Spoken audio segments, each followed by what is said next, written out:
of your subconscious mind।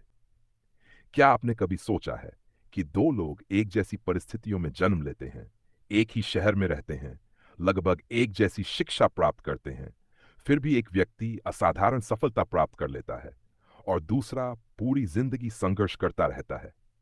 क्या कारण है? क्या भाग्य? क्या परिस्थितियां? क्या प्रतिभा? डॉ जोसेफ मर्फी कहते हैं, इन सब से भी अधिक शक्तिशाली एक चीज है, और वह है आपका अवचेतन मन। एक ऐसी शक्ति जो दिन रात आपके भीतर काम करती रहती है, जो आपके विचारों को वास्तविकता में बदलने का प्रयास करती है, जो आपके विश्वासों के अनुसार आपके जीवन को आकार देती है। और सबसे आश्चर्यजनक बात, अधिकांश लोग इस शक्ति का उपयोग किए बिना ही पूरी जिंदगी गुजार देते हैं। वे बाहर की दुनिया को बदलने में लगे रहते हैं, लेकिन अपने मन को बदलने का प्रयास नहीं करते। जबकि वास्तविकता यह है कि आपकी बाहरी दुनिया आपकी आंतरिक दुनिया का प्रतिबिंब है। यदि भीतर भय है तो बाहर भी बाधाएं दिखाई देंगी। यदि भीतर आत्मविश्वास है तो बाहर अवसर दिखाई देंगे। यदि भीतर अभाव की भावना है तो धन मिलने के बाद भी कमी महसूस होगी। लेकिन यदि भीतर समृद्धि की भावना है तो धीरे धीरे परिस्थितियां भी बदलने लगेंगी। यही इस पुस्तक का मूल संदेश है। डॉक्टर मर्फी कहते हैं, आपका मन दो भागों में काम करता है। पहला है चेतन मन और दूसरा है अवचेतन मन। चेतन मन वह है जिससे आप अभी ये शब्द पढ़ रहे हैं, जो तर्क करता है, जो निर्णय लेता है, जो सोचता है। लेकिन अवचेतन मन उससे कहीं अधिक शक्तिशाली है, क्योंकि वही आपके विश्वासों का भंडार है। वही आपकी आदतों को नियंत्रित करता है, वही आपकी भावनाओं को प्रभावित करता है, और वही आपके जीवन के परिणामों पर गहरा प्रभाव डालता है। लेखक कहते हैं, आपका चेतन मन कप्तान है, लेकिन अवचेतन मन जहाज का इंजन है। यदि कप्तान गलत दिशा देगा तो इंजन उसी दिशा में पूरी शक्ति से काम करेगा। अवचेतन मन ये नहीं पूछता कि आपका विचार सही है या गलत। वह केवल उसे स्वीकार करता है और फिर उसे वास्तविकता बनाने का प्रयास करता है। यही कारण है कि यदि कोई व्यक्ति बार बार कहता है, मैं असफल हूं, मेरे पास भाग्य नहीं है, मैं कभी सफल नहीं हो सकता, तो उसका अवचेतन मन इन बातों को सच मान लेता है और धीरे धीरे उसके निर्णय, उसका व्यवहार और उसके परिणाम भी उसी दिशा में जाने लगते हैं। अब कल्पना कीजिए, एक किसान अपने खेत में बीज बोता है। यदि वह गेहूं बोएगा तो गेहूं उगेगा, यदि वह कांटे बोएगा तो कांटे उगेंगे। प्रकृति भेदभाव नहीं करती, वह वही जो उसे दिया जाता है। ठीक इसी प्रकार आपका अवचेतन मन वही लौटाता है जो आप उसमें बोते हैं। यदि आप भय बोते हैं तो भय बढ़ेगा। यदि आप आत्मविश्वास बोते हैं तो आत्मविश्वास बढ़ेगा। यदि आप सफलता की कल्पना करते हैं तो आपका मन सफलता की दिशा में काम करेगा। यदि आप असफलता की कल्पना करते हैं तो आपका मन उसी दिशा में ऊर्जा खर्च करेगा।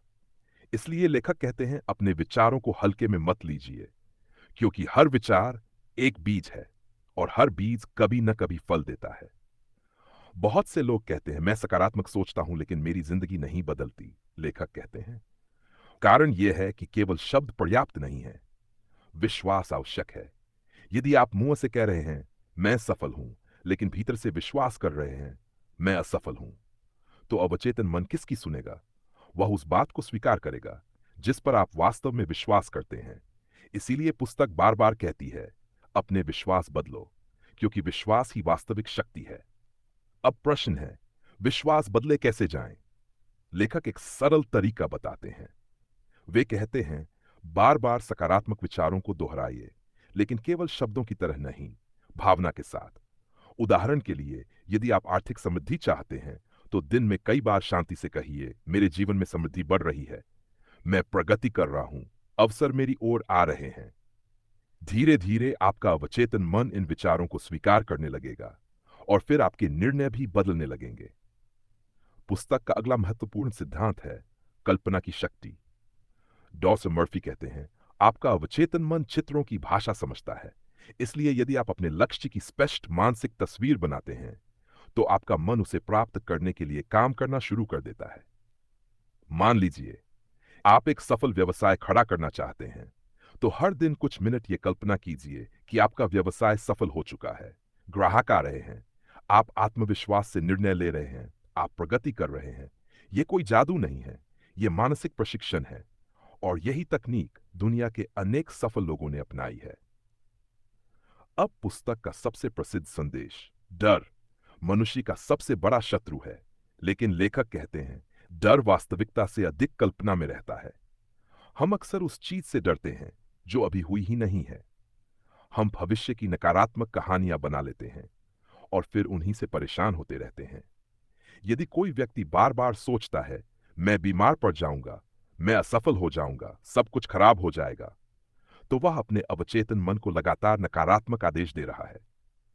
लेखक कहते हैं डर का इलाज है, जिस क्षण आप सकारात्मक परिणाम की कल्पना करना शुरू करते हैं, उसी क्षण आपका मन बदलना शुरू हो जाता है।